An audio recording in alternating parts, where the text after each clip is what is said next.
Evangelho segundo São Mateus. Naquele tempo subiu Jesus a uma barca, atravessou para o outro lado e foi à sua cidade, Cafarnaum. E eis que lhe apresentaram um paralítico prostrado no leito. E vendo Jesus a fé que eles tinham, disse ao paralítico: tem confiança, filho, os teus pecados te são perdoados. Pensaram logo alguns dos escribas em seu íntimo: este homem blasfema. E Jesus, penetrando-lhes os pensamentos, disse: por que pensais mal em vossos corações? Que é mais fácil dizer: teus pecados te são perdoados, ou dizer: levanta-te e anda? Pois para que saibais que o Filho do Homem tem na terra o poder de perdoar pecados, disse então ao paralítico: levanta-te, toma o teu leito e vai para a tua casa. E ele levantou-se e foi para a sua casa. A multidão, vendo isto, encheu-se de temor e glorificava a Deus, que tal poder confiava aos homens. Ave Maria, cheia de graça, o Senhor é convosco. Bendita sois vós entre as mulheres, e bendito é o fruto do vosso ventre, Jesus. Santa Maria, Mãe de Deus, rogai por nós, pecadores, agora e na hora de nossa morte. Amém. Podem sentar-se.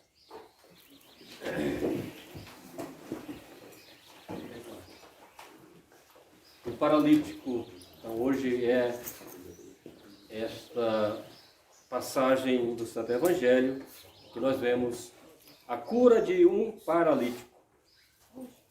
Eis que alguns homens traziam no leito um paralítico. Belo exemplo de solicitude cristã para com os enfermos. Solicitude caridosa, piedosa, e decidiram fazer sacrifícios para levarem aquele homem até Nosso Senhor.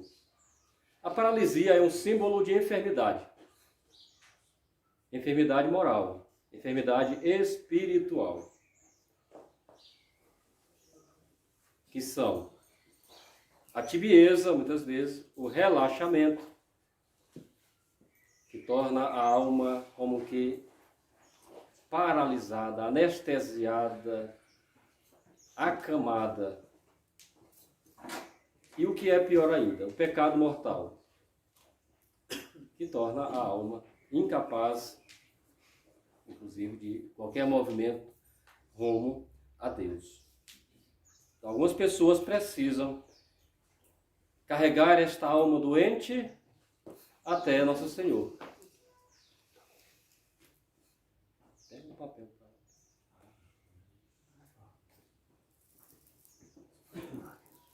Então, carregar essa alma doente até Nosso Senhor. Então, nós precisamos também ser como esses homens. Quantas pessoas encontramos aí pela vida, ou até a gente mesmo, né? Está paralisado, paralítico, está doente, está acamado. Com febre, aleijado, por quê? Por causa do pecado, por causa também da preguiça espiritual, da tibieza espiritual, da depressão espiritual e física também. Hoje, nós olhando o mundo, é a doença que mais afeta a humanidade, de modo geral, é a depressão. Doença do século, né? O que acontece? Tira Deus da vida da pessoa, aí fica o vazio. Então, a única coisa que nós tínhamos, as pessoas tinham, era Deus. Então, os cientistas vieram e tiraram Deus, né? Deus morreu, como dizia lá Nietzsche, né? Deus morreu. Tiraram Deus da vida do homem, né? E fica o quê? Fica um vazio. E no vazio, aí entra o demônio, entra o pecado, para tentar preencher esse vazio. Então, ninguém pode ver com uma pessoa oca, sem nada, né? Então, se não tem Deus, vai buscar outra coisa para substituir Deus. Não substitui, né? Aí vai buscar os prazeres da vida, vai se afogar nos pecados, e aí acontece tudo isso. A depressão, essas doenças espirituais desses séculos, né? Então precisamos ter isso em mente. Então falta Deus, Quando nós matamos Deus da nossa vida, tiramos Deus de nossa vida, aí entra o mal, entra a doença, entra essa paralisia. A paralisia, símbolo de enfermidade moral, de enfermidade espiritual. Como não podiam entrar pela porta, então eles levaram aquele homem através do telhado, abriram o telhado e desceram aquele homem na maca até encontrar-se com o nosso Senhor. Então isso aí simboliza também o esforço que temos que fazer para chegarmos até Deus, até nosso Senhor Jesus Cristo. O esforço que devemos fazer para chegar até Ele. Não é fácil. Às vezes as portas estão fechadas, então entremos pelo telhado. Muita gente não vai até Deus, não, está muito longe, é muito difícil, eu prefiro ficar em casa, né? Ficar acamado mesmo, assim, ficar acamado. Então a caridade, ela nos move a fazer sacrifícios. A caridade nos move a fazer sacrifícios, a praticar atos heróicos. E isso vemos ao longo da história da igreja, quantos santos, né? De modo especial, São Vicente de Paula praticou atos heróicos, movido pela caridade em favor dos pobres, sobretudo, materiais e também espirituais. Vendo Jesus a sua fé, a fé do enfermo, porque ele também quis ir até lá, né? E pediu que o levassem, e também a fé daqueles homens, os enfermeiros, podemos dizer assim, que levaram o enfermo até nosso Senhor.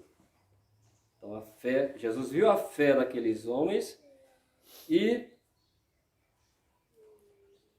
essa fé que se demonstra em atos, né? Eu tenho fé, mas eu vou ficar deitado em casa. Eu tenho fé, mas eu não vou à igreja não, vou santificar meu domingo em casa. Tendo missa, você não vai, né? Eu tenho fé. O que é pior, né? Temos que ver, vou assistir pela televisão. Né?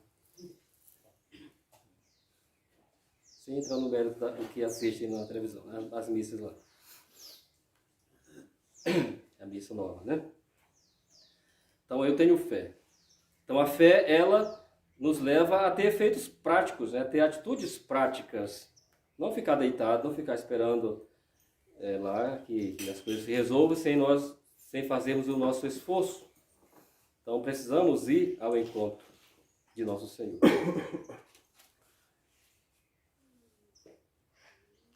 A fé, a confiança salvam o enfermo.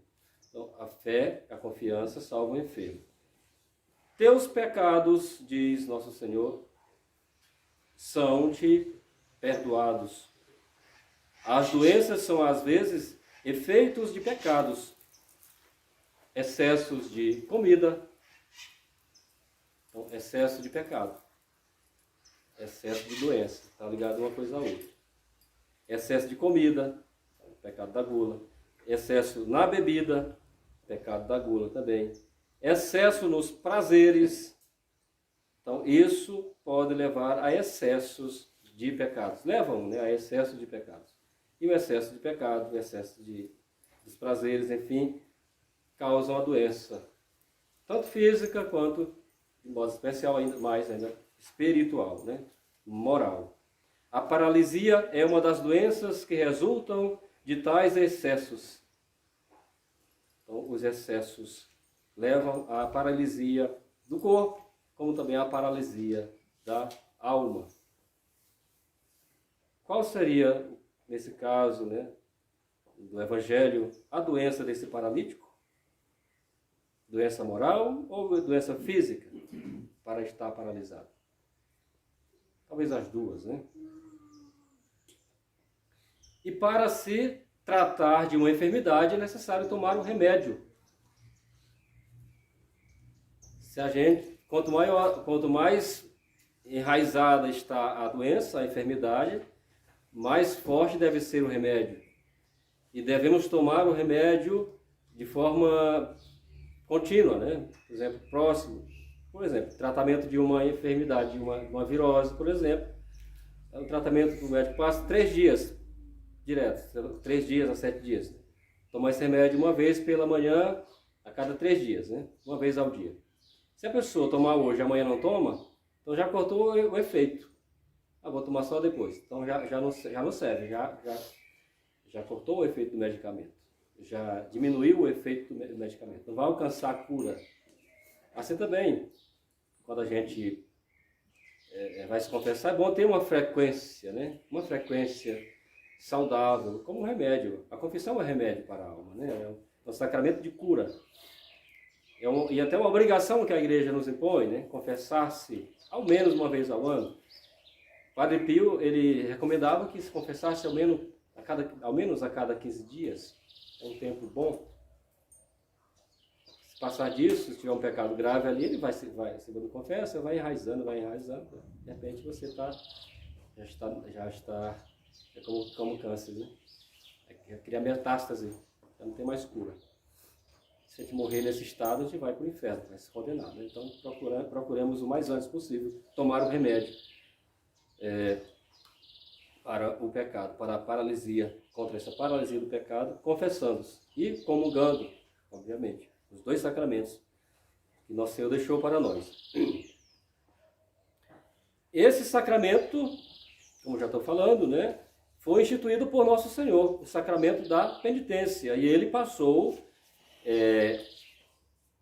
esse sacramento, né, deixou para os apóstolos, para os seus que iam continuar a sua missão. Então, aqueles a quem confessardes os pecados serão. Aqueles a quem perdoardes os pecados, lhes serão perdoados.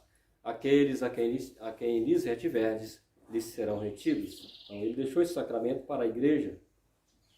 E para isso, para que esse sacramento produza em nós seus efeitos salutares de salvação, de cura, é necessário 2 coisas. Primeiro, as disposições requeridas para isso e depois os atos essenciais no sacramento, para esse sacramento. Infelizmente, o sacramento já em desuso no meio moderno, né? E a gente, quando vem de lá, ninguém aqui nasceu praticamente na tradição, nenhum de nós, né? A gente vem com aquela mesma mentalidade de lá. Confessa dizendo que é pecado o que não é, e o que é pecado omitindo, né? A gente acaba omitindo, né?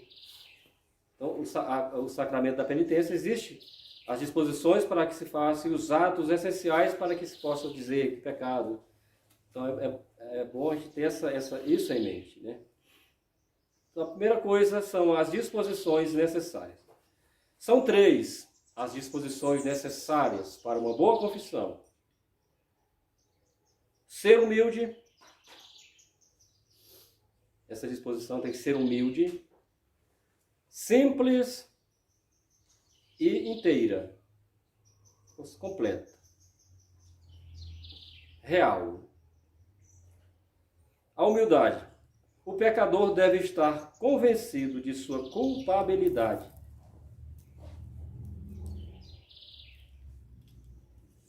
E também de acusar-se desse pecado, dessa culpa, estar convencido de sua culpa e também ter a coragem de acusar-se dessa culpa e implorar o perdão de Deus a quem ofendeu. Então, quando nós pecamos, nós ofendemos diretamente a Deus, primeiramente a Deus. Nada atrai mais a benevolência de Deus do que a humildade, como nada inclina mais o seu coração para perdoar do que a humildade que implora. Ele resiste aos soberbos, mas dá sua graça aos humildes. São João, capítulo 6, vamos dizer isso. Deve ser simples, então, humilde, simples também. Tais sentimentos de humildade fazem nascer a simplicidade, que é também a lealdade. Ser leal, simples e leal. Deus conhece o nosso pecado. Deus conhece profundamente. É impossível enganá-lo. É, pois, lógico que o pecador apresente os fatos como se deram, não mencionando, sempre falo isso, não mencionando pormenores ociosos, nem deturpando fatos certos. Aí a gente entra em outra questão, a mente escrupulosa, né? Então, a mente escrupulosa, ela vê pecado onde não existe. Isso a atormenta. Ela passa noites e dias tentando organizar na sua mente que aquele ato ali que ela cometeu foi um pecado gravíssimo. Ela vai no confessionário e inventa um bocado de coisa, né? Na sua mente, que para poder dar a garantia que ele é pecado mortal. E ela acaba esquecendo que o pecado mortal... Já é um pecado mortal ela está fazendo isso. É uma mente escrupulosa, a mente até que é doentia, inclusive. Então você vai criar situações, né, para se acusar de uma coisa que você não cometeu. Isso no âmbito jurídico até é uma loucura, é insanidade, né? Você colocar culpa, crime que você não cometeu para poder ser condenada. Isso não deve omitir e nem deve acrescentar nada do que não tem ali no pecado. Se eu não cometi um pecado grave, mortal, então preciso inventar, contar histórias, situações.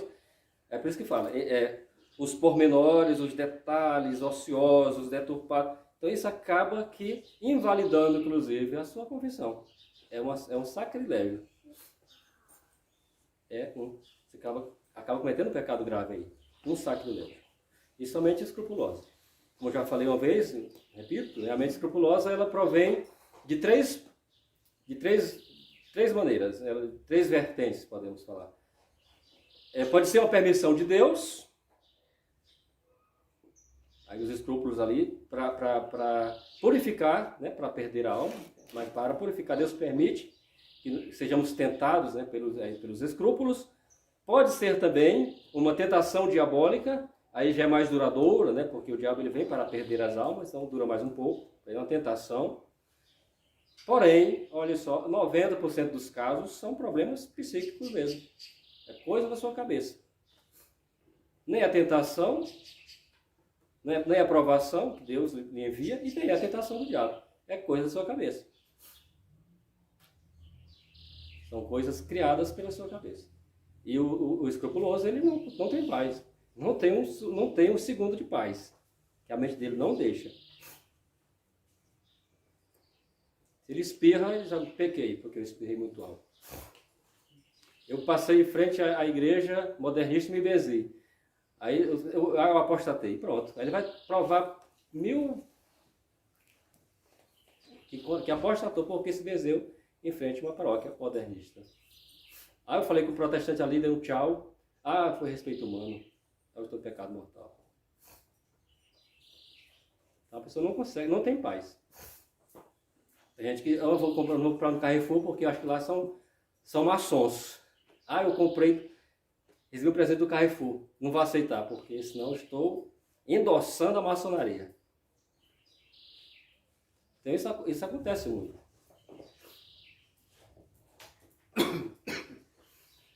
É bom ser normal, né? Eu lembro sempre assim, vamos voltar um pouco atrás, lá no tempo do início da igreja, né? Nos tempos apostólicos. Os cristãos viviam a sua vida social inserido lá no mundo pagão. Tinha o soldado romano, que era São Sebastião, por exemplo. Vivia a sua fé, mas estava lá trabalhando, né? Obviamente que quando o imperador pediu que ele abjurasse sua fé cristã e adorasse a seus deuses, ele não fez isso. Por isso foi morto, como tantos outros cristãos. Mas estavam lá na sociedade, vivendo a sua vida normalmente. Família, trabalhando, pagando seus impostos, sendo bom católico, sendo bom cristão, mesmo inserido na sociedade. Nós estamos no mundo de São Paulo. Nós não somos do mundo. Não é porque eu estou no mundo que eu vou ter que viver como o mundo quer que eu viva, ou, estando no mundo, vou viver como se estivesse dentro de uma bolha, de uma caverna, sem ter contato com ninguém, sem falar com ninguém, porque fulano é isso, aquilo, é protestante, é macumbeira. Eu não vou participar disso. Eu não vou apoiar, não vou bater pau, não vou para essas coisas. Como fizeram os santos, né? Estava lá junto, porém não participava dos cultos pagãos, deram a vida para defender a sua fé católica, mas estava lá vivendo sua fé. Então o escrupuloso acaba que não consegue fazer essa distinção, né?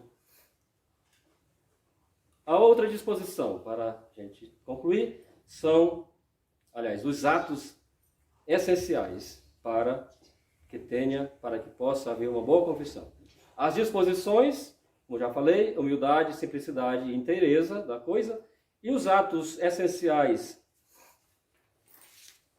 que são o exame da consciência, a contrição, a confissão e a satisfação. Então, são 4 atos. O exame, contrição, confissão e satisfação. O exame é necessário para conhecermos bem os nossos pecados. Conhecer bem os nossos pecados. Não dos outros, né? A gente vê de modo às vezes que a gente pensa esse mal também, de confessar o pecado de todo mundo, do vizinho, da vizinha, do filho, do marido, da esposa, esquece do seu. E passa tempo, e leva tempo, né? Que é difícil você contar o pecado dos outros. A gente vai ter que inventar, tem que criar uma narrativa ali para poder convencer o padre. Sem falar que você já está banalizando o sacramento, né, da penitência. Você está contando o pecado que não é seu. Você vai contar os seus pecados. Tem que ser um treinamento, né? O exame é necessário para conhecer bem os nossos pecados.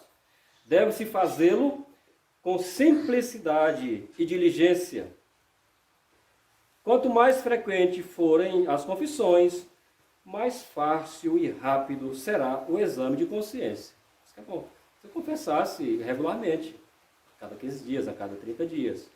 Confessasse regularmente. Então, você vai confessar os pecados que você cometeu naqueles 15 dias ou naquele mês. Então, é mais fácil. O exame de consciência você consegue perceber rapidamente quais são os pecados, né? E se emendar, né? Ele vai falar no final, né? Não é só confessar, examinar, confessar, ficar contrito, se confessar e fazer satisfazer o pecado. Uma satisfação é você não cometer mais aquilo, né? Então, por isso que é bom o remédio sempre dosar ali, né? Não tomar, deixar passar 6 meses sem tomar o remédio, 1 ano sem tomar o remédio, 2 anos, né? Não tem doença que se cure, né? O remédio é a confissão. Então, vamos adiante. O outro é a contrição. A contrição. Arrependimento. Aliás, o exame, a contrição. Que é o arrependimento. Está contrito, arrependido dos pecados cometidos. Com o firme propósito de nunca mais pecar. O firme propósito de nunca mais pecar. Uma palavra pesada, nunca mais pecar, né? Mas é isso mesmo. Tem que ter esse firme propósito de nunca mais pecar. Pelo menos aqueles pecados graves, né? Temos que combater dia após dia. Sobretudo os pecados mortais. A nossa vida espiritual ela tem três vias, né? Segundo São Tomás de Aquino, né? E melhorado por Garrigou Lagrange, um padre dominicano, ele dizia que nós temos, são 3 vias, né? A via purgativa, em que a gente está combatendo os pecados mortais. Então, naquela via purgativa, né? É um purgatório, digamos, uma via purgativa. Você está combatendo os pecados mortais. Mas você evolui. Vai ficar eternamente a vida toda combatendo o pecado mortal, né? Então você vai para a segunda via. Aí é Deus que permite, se você vai passar 1 ano, 10 anos, 20, 100 anos, isso aí na via purgativa, não é a vida toda, né? Vai passar um bom período ali para purgar esses pecados. Então, quanto mais pecados mortais, mais tempo certamente você vai passar lá. Aí você passa para a segunda via, que é a via iluminativa. Aí nessa via, você não está mais combatendo o pecado mortal, você vai combater os pecados veniais. Os pecados mais simples, podemos dizer assim. Você não está mais combatendo o pecado mortal. Então muita gente vai para a confissão achando que Não, para a minha confissão ser verdadeira, tem que ter pecado mortal. Aí o escrupuloso começa a criar coisas para poder. Não precisa. Graças a Deus. Se chegar, eu não, esses 15 dias eu não cometi pecado mortal, graças a Deus. É para isso mesmo. A nossa vida é para isso, é para a santidade. Agora eu estou combatendo os pecados veniais, sobretudo aqueles que são mais pertinentes, né, mais difíceis de serem removidos, os pecados veniais. E a terceira via é a via unitiva. Essa via, como diz os santos, os teólogos, raramente alguém aqui na Terra consegue chegar nesse estágio de união, né, de união da alma com Deus, já aqui em vida. São raríssimos os santos. Raríssimos aqueles que conseguem chegar. Nós, a maioria dos mortais e pecadores, que somos, quiçá, né, é o que nós queremos, só na eternidade. Essa via unitiva com Deus, da alma com Deus. Na Terra, eu posso aqui nomear uns dois que eu me recordo, né, que tiveram essa Santa Teresa de Ávila, São João da Cruz, pessoas que conseguiram atingir, chegar nessa via unitiva já aqui na Terra. Não, em raros também não é por momentos, né, de êxtase, que é Deus que permite também. E eles não querem, sabia? Essas almas eles não querem, não buscam isso. Deus é que concede, porém sem eles pedirem, eles não querem, nem querem. Está em êxtase, contemplando. Santa Teresa ficava até 3 dias, né? Praticamente como morta, né? Desacordada. Uma vez os pais enterravam ela viva, né? Ela entrou em êxtase lá e não queria enterrá-la, o pai que não deixou. Então a contrição é o arrependimento, a contrição é o arrependimento dos pecados. Para exercitar em nós esta contrição, para aumentar, né, para despertar, convém considerar a bondade de Deus que temos ofendido pelo pecado e os castigos que merece o pecado. A contrição é perfeita. Ele pergunta, que é a contrição perfeita ou imperfeita? A contrição é perfeita quando nos arrependemos de ter ofendido a Deus, por Ele ser infinitamente bom e amável. Então, quando nos arrependemos de ter ofendido a Deus, estamos arrependidos disso, então isso é uma contrição perfeita. Ela é imperfeita quando nos arrependemos do pecado por causa da perda do céu ou medo do inferno. Então ela é imperfeita. Então eu não estou arrependido porque ofendi a Deus, mas porque tem medo de ir para o inferno. Ou tem medo de perder o céu. Dá no mesmo, né?